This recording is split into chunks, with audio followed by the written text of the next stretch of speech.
Action, good evening and welcome to If I Ruled the World, the show where our teams play at being politicians and anybody who attempts to cheat, lie or bribe will automatically be declared the winner. Joining Jeremy Hardy on the red team this evening is Tony Hawks, and joining Graham Garden on the blues, Maria McCurlane.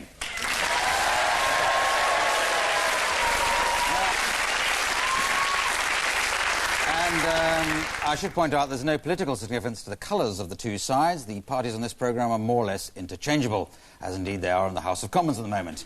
Let's go on to game one, which is called Soapbox, and it's just an opportunity for the various contestants here to set before you their policies on a matter of topical interest. Well, this is always topical, actually. It's law and order. Now, what do you have to say about law and order, Jeremy? Yes, one of the things we're looking at doing is trying to establish the link between poverty and crime. In order to do this, we're trying to get people off of benefit and into crime.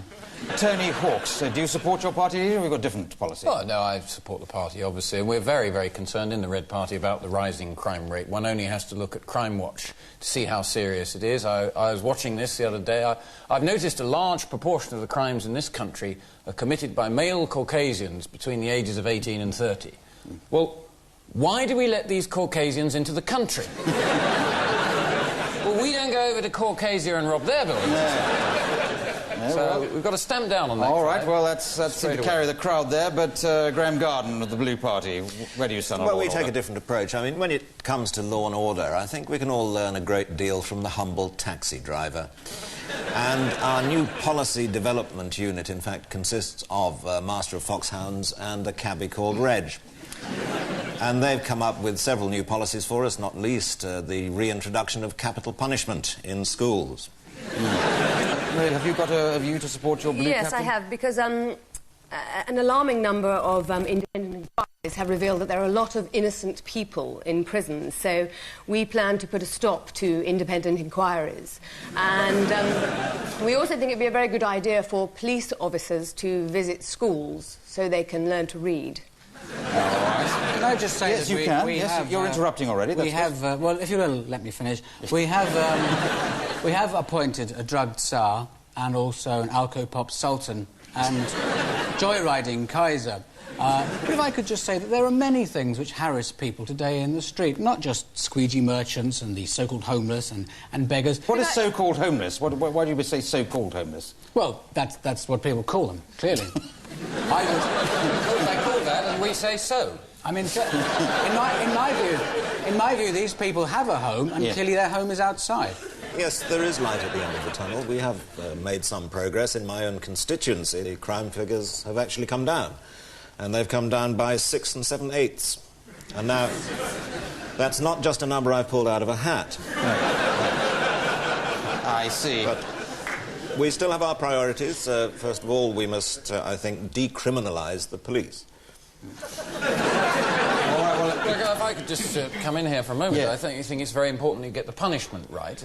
I think a lot of people want to bring back birching for young thugs. Frankly, I think if you're going to have this principle, let's have the same principle right across the board, so all offenders would get hit. But minor offenders just get hit with something that doesn't hurt very much. Right. So if you're a parking offender, you just get flicked with a tea towel. And non-payment of council tax, you get led to your bedroom by your ear. No TV licence, you get a Chinese burn. And if you're caught cycling without lights, you have to go and have a cup of tea with a magistrate, and you just sit there and you're chatting away, and suddenly he takes his spoon out of his tea and he puts it on your arm, like that. And if that doesn't sort you out, Clive, nothing will. Yes. OK, now, at the end of the programme, we're going to have an election, but before we get there, we'd like to do an opinion poll along the way to see how the parties are doing so far. So everybody in the studio audience here has got a special device that they can vote with. You can vote either for the Red Party or the Blue Party. So it's just for the studio audience. Don't do this at home because you'll start tuning into Channel 5 or something like that. So away you go. So if you think the Red Party is the party you'd vote for at the moment, vote red. And if you're the Blue Party, vote blue.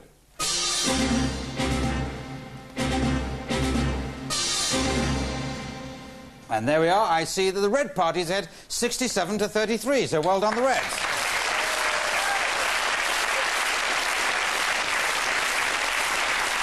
Well done. So, are you feeling despondent, down on the mouth, defeated, retiring, abject? I think we've got them running scared. But they're way ahead of you. Well, they're running faster than us.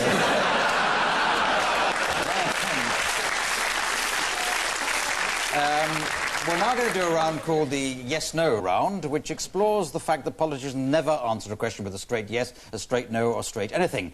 Should any of the politicians here answer or use the word yes or no at any point, we'll hear this noise, and they'll be disqualified from the round. Jeremy, let's start with you. The Millennium Dome, do you think it's a good idea?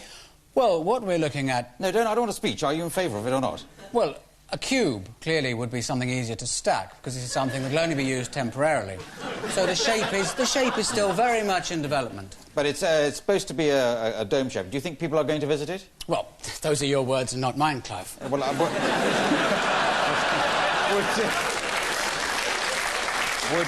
will you be going? Here you go. You're knocking Britain. This is an extraordinary achievement that the British people have made. Yeah. So you're in favour as well, are you, Tony? The consultation documents that we have looked at so far suggest that it is a very, very advisable idea for people so to do, and I would not be against going along. Will it be built on time? The timing of this is very important, and I'm glad you mentioned it, because we really want to highlight it's no good it being finished in 2010, it's too late. Did you say yes? I don't think so. No good. Yes, you said no good. You said it's no good. Oh, well spotted. A controversial decision, but... well, Graham, I think the polls... Wait a minute. I think the polls... you're out. The polls will reflect the sympathy vote later. You will see. You sound like Margaret Thatcher. Oh, I'm coming back. I am coming back. So then, Graham, Sean Connery, should he have been given a knighthood? There are many options open to us here on this one, and we shall be considering them all in due course. Yes, but do you think he deserves a knighthood? Well, he's a Scotsman, Clive.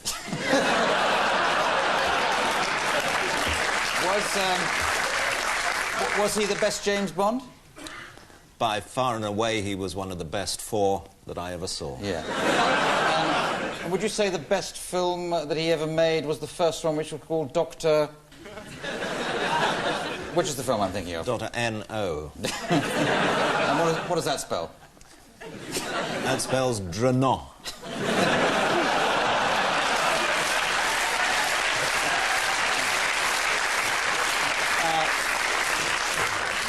Maria, do you support the MCC refusing to admit women members?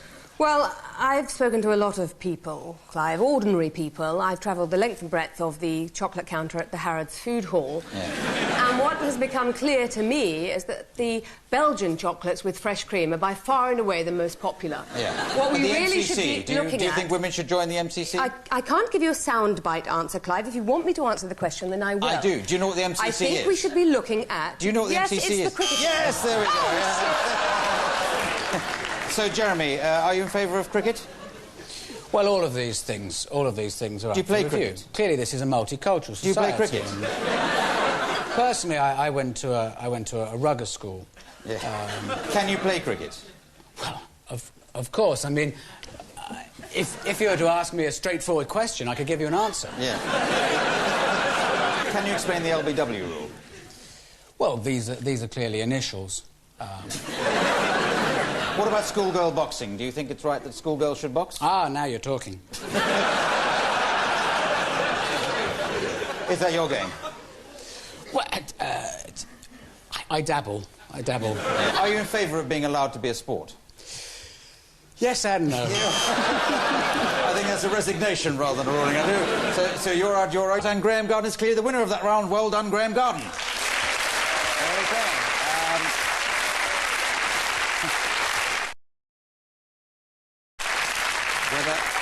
As we go on to the next round, and this is called Whose Side Are You On Anyway? Now, Britain likes to...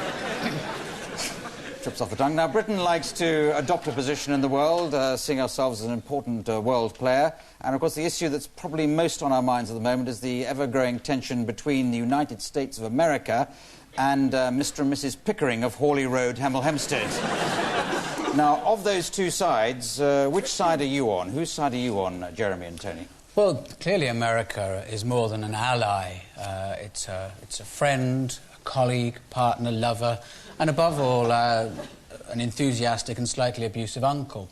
Now, the Pickerings... The Pickerings have been warned by the council. They've refused to comply with planning regulations. They've reinforced their loft, which could be converted into a spare bedroom, posing a hazard to low-flying American aircraft, and the possible threat of late-night teenage parties to their neighbours. They've been a constant menace to their neighbours. There was a long-running boundary dispute with the Fothergills in the 1980s. The Americans at that time supported the Pickerings and indeed supplied them with a lot of junk food, which they inflicted on their own children. But can I say that American targeting is now very accurate, and the Pentagon should be able to minimise casualties among the Pickering's children, and we hope to be able to take out Mr. and Mrs. Pickering, but still leave parts of Hertfordshire standing. You're not just supporting America because Britain always supports America. Clive, that's simply not the case. I mean, it's fair to say that Mr. Pickering is a ruthless dictator. And worse than that... He doesn't look like a dictator to me. We know that he has poison. He's planning on putting it in Mrs. Pickering's jars of homemade lemon curd. And we know he's prepared to use it. After all, he's used it on the curds before.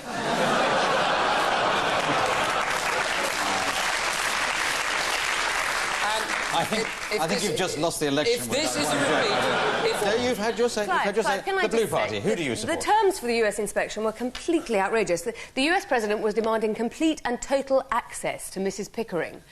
And... So you're backing up the Pickerings, so to speak? Absolutely. As is so often the case, this dispute is all about oil. In particular, a quart of Castrol GTX in the garage next door, which Mr. Pickering claims is his. And what President Clinton is doing is using this dispute to divert attention away from his problems at home, his Trousergate scandal. Yes. And frankly, the sooner President Clinton lets the weapons investigators in to see what he's got, the sooner he can get back on the job. Right. I mean, Clive, I've had dealings with the US President when I was under Robin Cook, and I found his methods very hard to swallow, frankly.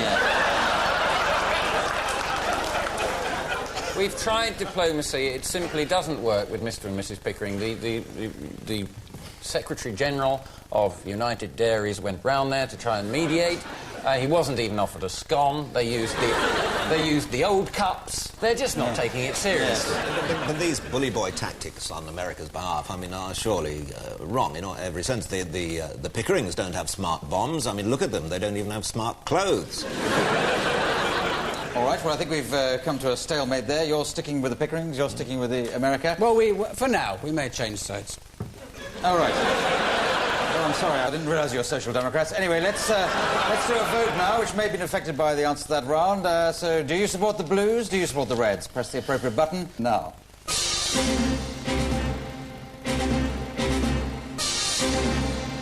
Well, there's an amazing turnaround there, because the Blue Party are now in the lead. So, does that cause you some satisfaction? Well, we don't want to be overconfident, Clive, but I think we've as good as won, really, don't you? Yeah. OK, now we're going to do a round called Speech. And, of course, it's an important part of any politician's armoury to be able to make up a speech and deliver a speech on whatever subject using whatever text. And what Jeremy's going to do is going to make a speech out of a biting treatise on the horrors of youth unemployment. Indeed, it's the seminal 1980s hit, Wham Rap. And taking the text, or the lyrics of that song, can you turn that into a convincing-sounding political speech? And we'll see how you go. If you're a pub man, or a club man, maybe a jet black guy with a hip hi-fi, Racial a stereotypes. white cool... Tell this jerk to take a hike. There's something about that girl I don't like.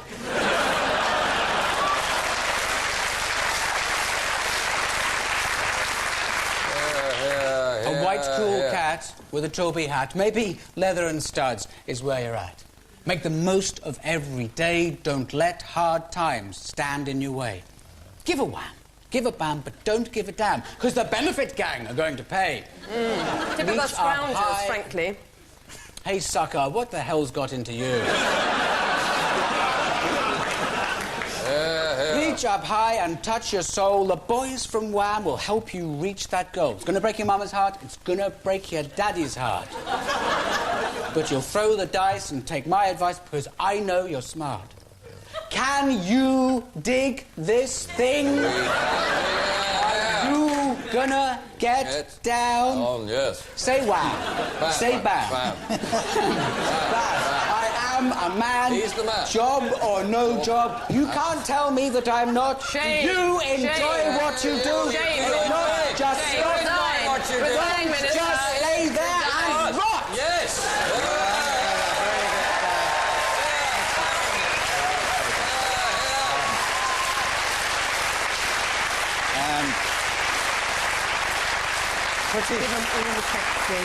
Pretty good performance there from Jeremy, and a very fine performance by Tony as Andrew Ridgeley, which is a big future, obviously, in front of you there. So, Graham, I would like you to turn into a political speech. We've got the text here. It's the actual verbatim account of a telephone sex line. So if you could use that and see how you go. Hi. I'm Debbie. And you know, I've just stepped out of the shower. I'm soaking wet, and I'm wearing just a skimpy little white cotton towel. Thank you for ringing. You know, you sound like a real stud. Now, I bet you're wondering what I look like. Well, I can tell you, cheeky. I've got long, tumbling, dark hair, a full chest, and legs that go on and on and on. Hear, hear. You know, being a lonely housewife, I sometimes get so bored. Oh, my towel has just fallen to the floor. I'm completely naked.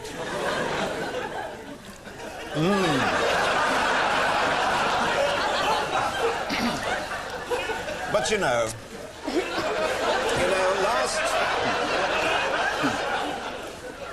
last Tuesday, my friend Samantha came round. And you'll never guess what happened. To find out, ring 0909. That's fine. Well,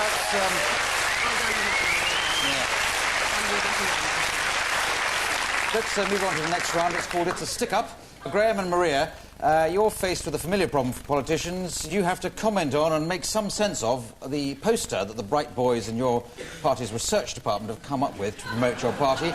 And here is the poster.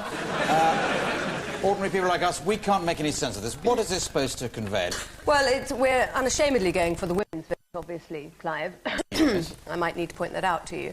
And we're saying that the Blue Party are offering twice as much support for global issues, which is something that is very close to a lot of women's hearts. We're also sending a very clear message overseas that we no longer support the third world. OK, well, let's go over to Jeremy and Tony. Now, your political wide boys have come up with this poster. Looks just like a man being sick, but can that be your party policy? I think this is something that's in development at the moment. I haven't actually seen this myself. It's before one of our focus groups. There he is. This is the man there in the street. This is actually the man in the street that you will have heard of. That's actually him. It's not just somebody reacting to the Millennium Dome exhibition. Oh, absolutely not. Let me say that we're toying with a couple of slogans that might go with this. The red team, it's in your interest to get behind us. All right.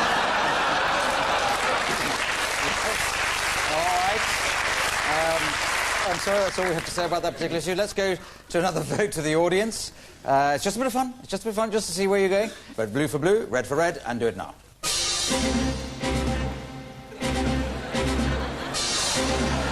Well, there you go, and I can declare how exciting, 50 all. Well,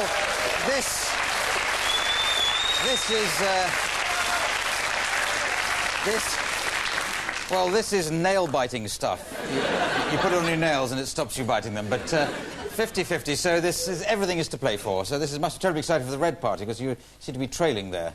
Well, clearly it's a ringing endorsement of the changes I've brought into the party since the programme began. Yes. Let's go on to a game called I Couldn't Disagree More. And in this, we test out, in particular, Graham's ability this week to disagree with a policy enunciated by his opponents. He's going to oppose it, whatever happens. However reasonable the policy may seem at first hearing or indeed 50th hearing. So have you got any policies which would be difficult to oppose, which Graham will do his best to oppose? Yes, clearly no one wants a Third World War. Well, I couldn't disagree more. If you're going to have a war, then the Third World seems an excellent place to have it. All right. Our policy is that in the winter months we should spare a thought for the homeless. No. No, I couldn't disagree more. The winter months really are the time we should spare a thought for the homed. Because I have a home, I am a practicing homeowner. And in the bitter cold of the winter months, the expense of running the central heating and roof repairs and double glazing and cooking warm, nourishing meals for all the family and buying drinks and getting them in, it's an enormous drain on the householder's expenses. So in winter months, we should all pop round to people who own homes and drop a few pennies through the letterbox. All right. Well, it's our belief that... If you let me finish. It's our belief that a dog is for life and not just for Christmas. No, well, this is dangerous nonsense, if I may say so. Many of the poorer families in this country can't afford the luxury of a turkey at the festive season. And with so many cases of food poisoning around, you really shouldn't leave the leftovers much beyond Boxing Day. So unless you've got a deep freeze, keep the dog for Christmas, and that's all. Anything else to test them out? Yes, there should be more women in politics. No, I couldn't disagree more. And Martin backs me on this. Any other policies? It's our policy that, in general, the Queen Mother should keep her kit on.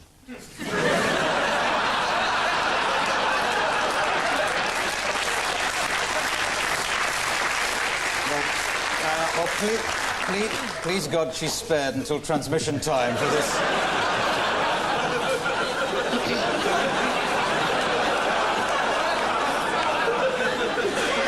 I couldn't disagree more. The Queen Mother's cook-housekeeper, Kit, has been serving her for almost 70 years, and the idea of keeping her on any longer is cruel to the poor old lady. Let her retire in peace. Let her retire. Well, we believe it's a bad idea to take your genitalia out and wave it about at a royal garden party. Oh, if not there, where? I think Graham's beaten you to a pulp on that one. So let's just see if that's right. That'll be my prediction. Let's see if the blue vote goes up in response to Graham's performance on that particular round. Vote blue for blue, red for red, and do it now. Oh. Well, yes, indeed, and the blue vote has shot up to 82%. So, well done. Well done. There it is. Well, you lost a few dog owners, but nonetheless, you got everyone else round.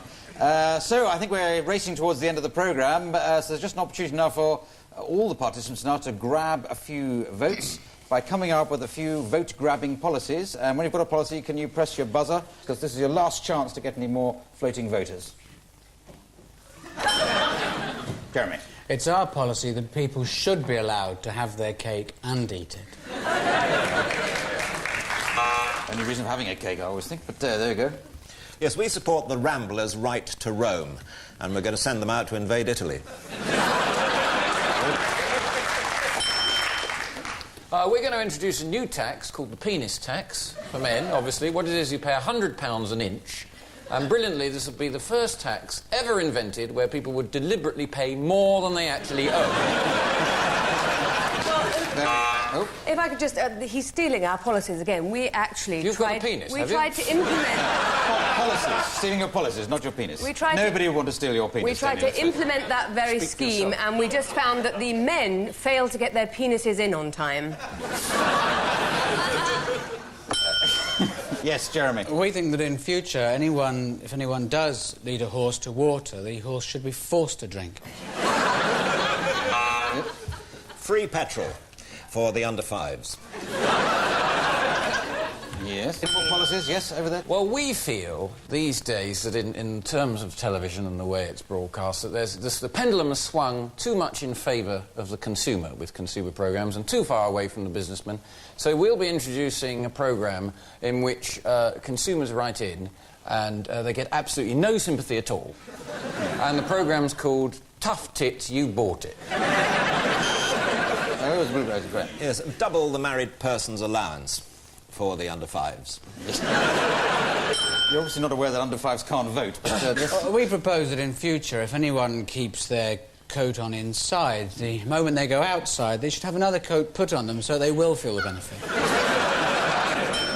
Yes. We shall be adding to the National No Day, so as well as the National No Smoking Day, there'll be National No Stooping Day, National No Getting Irritated in Cars Day, and National No Underwear Day. Any day during Wimbledon fortnight will be fine for that. I think you just got disqualified 9 times on an earlier game for that particular answer. Yes, over there. Well, beef on the bone is banned, Clive, and yet millions and millions of cows are wandering around our countryside, flouting the laws. This clearly must be stopped. All right. Yes, good one. Yes, Tony. No, Jeremy, sorry, Jeremy. Yeah. We believe that in future it should be possible to keep a good man down. Graham. We plan to introduce a topless Meals on Wheels service. For the under-5s? Okay. When we introduce British summertime, instead of putting the clocks forward at 2 a.m, we'll do it at 7 o'clock in the evening so you won't have to sit through Big Break with Jim Davidson.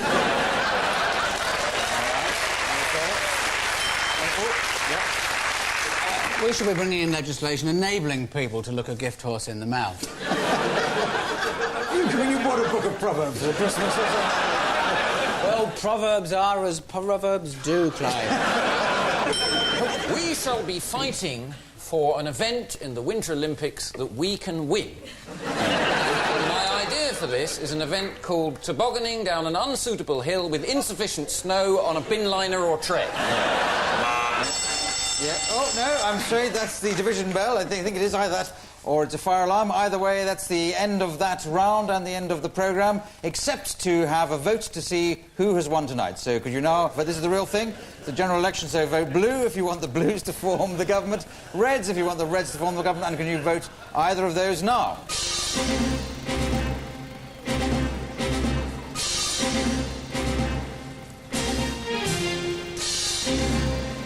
Well, that's very exciting. With a sudden surge, the Red Party has won.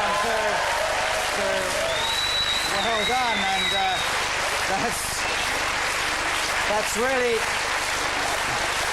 I think,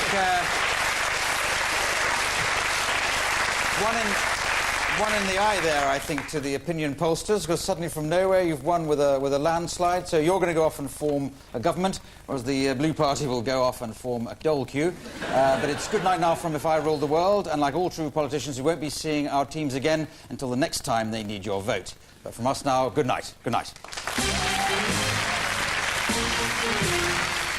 If I Ruled the World is back at the same time next week, and tonight starting at 11:15 with 90 minutes of comedy from Bill Bailey, Leon Herring and Comedy Nation. BBC 2 in the Comedy Zone.